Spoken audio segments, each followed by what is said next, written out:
ఇంట్లో కొబ్బరి చిప్పలు ఎక్కువగా మిగిలితే ఈ విధంగా కొబ్బరి నూనె చేసి పెట్టేసుకోండి. కొబ్బరిని ఇలా చిన్న చిన్న ముక్కలుగా కట్ చేసుకొని శుభ్రంగా కడిగేసుకోండి. ఒక మిక్సీ జార్‌లోకి ఈ కొబ్బరిని కొద్ది కొద్దిగా వేసుకుంటూ దీంట్లోనే ఒక కప్ వాటర్‌ని వేసుకొని మెత్తని పేస్ట్‌లా చేసుకొని మనం కొబ్బరిలో నుంచి పాలని సెపరేట్ అయ్యేదాకా ఈ విధంగా చేసుకోవాలండి.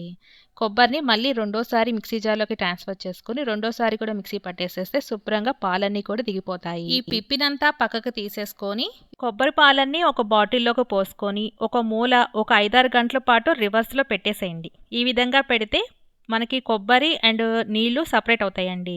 ముందుగా స్లోగా నీళ్ళన్నీ తీసేసుకొని కొబ్బరి మిశ్రమాన్ని ఒక మందపాటి బాండీలోకి ట్రాన్స్‌ఫర్ చేసుకోండి. స్టవ్ వెలిగించుకొని మనం వెన్న గనక కరిగి పెడితే నెయ్యి ఏ విధంగా వస్తుందో చక్కగా మనకి ఈ విధంగా ఆయిల్ అంతా సెపరేట్ అవుతుంది. దీన్ని మళ్ళీ వడగట్టేసేసుకుంటే కొబ్బరి నూనె అనేది రెడీ అయిపోతుందండి. చిక్కగా కొబ్బరి నూనె అనేది రెడీ అయిపోతుంది. మీరు కూడా ఒకసారి ట్రై చేసేయండి.